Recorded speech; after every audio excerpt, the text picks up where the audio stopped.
के भारत अंतरिक्ष में इतिहास रचने की दहलीज पर खड़ा है। पूरी दुनिया की नजरें भारत के चंद्रयान 3 मिशन पर हैं। भारत इतिहास रचने से कुछ ही घंटे दूर है। आज शाम को 6:04 पर चांद पर चंद्रयान 3 की लैंडिंग होगी। वैज्ञानिक चंद्रयान 3 की लैंडिंग को लेकर काफी उत्साहित हैं। इतिहास रचने की दहलीज पर है भारत।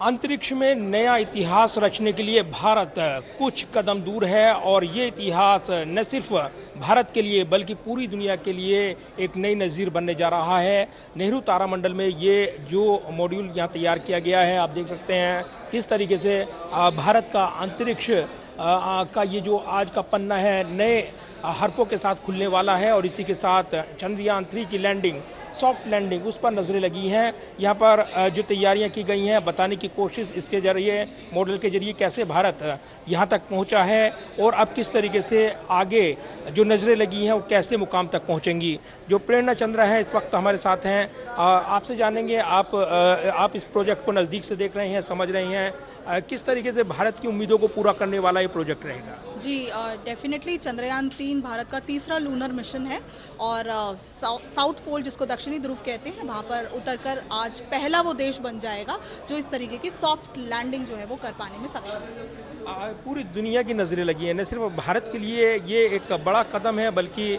अगर देखें तो इसके जरिए भारत को क्या उपलब्धि हासिल होने वाली है? जी, इसको भारत पहली बात तो ये अपने आप में एक बहुत ही बड़ा कीर्तिमान बनाएगा क्योंकि चंद्रमा की सतह पर अभी तक 3 देश उतर पाए हैं जिसमें अमेरिका, रशिया और चाइना जैसे बड़े देशों के नाम हैं।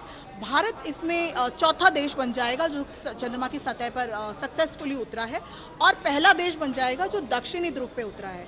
तो ये एक बहुत ही बड़ा एक मुकाम है जो भारत को इस ग्लोबल स्पेस की जो रेस है, हर देश अपना मिसाइल और सैटेलाइट लॉन्च कर रहा है, उस रेस में नंबर 1 स्थान पर ले आएगा।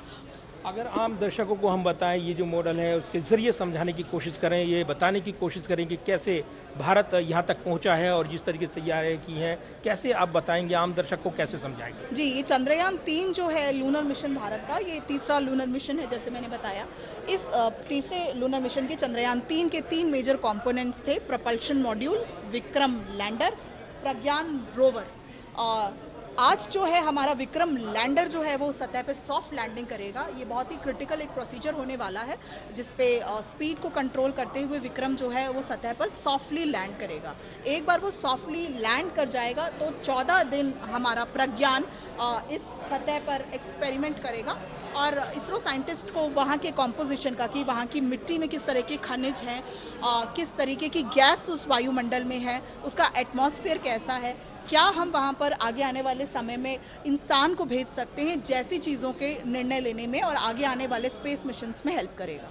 और ये काफ़ी महत्वपूर्ण भी है, ये जो प्रोजेक्ट है भारत का, ये कैसे भारत की अंतरिक्ष गति को नई रफ्तार देगा, आने वाले दिनों में भारत की उम्मीदों को कैसे पूरा करेगा? जी, एक बहुत बड़ा मिशन और ख़ास मिशन होने के साथ साथ चंद्रमा अपने आप में यूनिक है कि ये दक्षिणी ध्रुव पे उतरने वाला वो पहला एक ऐसा देश बनाता है भारत को। साथ ही नए आयाम खोलता है कि दक्षिणी ध्रुव पर अभी तक कोई और देश नहीं उतरा, तो हमारी टेक्नोलॉजी का इस्तेमाल दूसरे देश हमसे खरीद कर, हमारे आंकड़ों का आंकलन दूसरे देश हमसे लेकर अपने आगे के रिसर्च प्रोसेस कर सकते हैं। तो ग्लोबली हमें बहुत इकोनॉमिकली स्ट्रांग बनाता है। और यही तमाम खूबियां हैं जो चंद्रयान 3 की इस कामयाबी से जुड़ी हैं, लिहाजा इस पर पूरी दुनिया की नज़रें हैं। ये काफ़ी महत्वपूर्ण प्रोजेक्ट हो जाता है और आज न सिर्फ भारत के लिए बल्कि पूरी दुनिया के लिए एक ऐसा दिन है जो कहीं ना कहीं मानवता के लिए, और उसमें जो चांद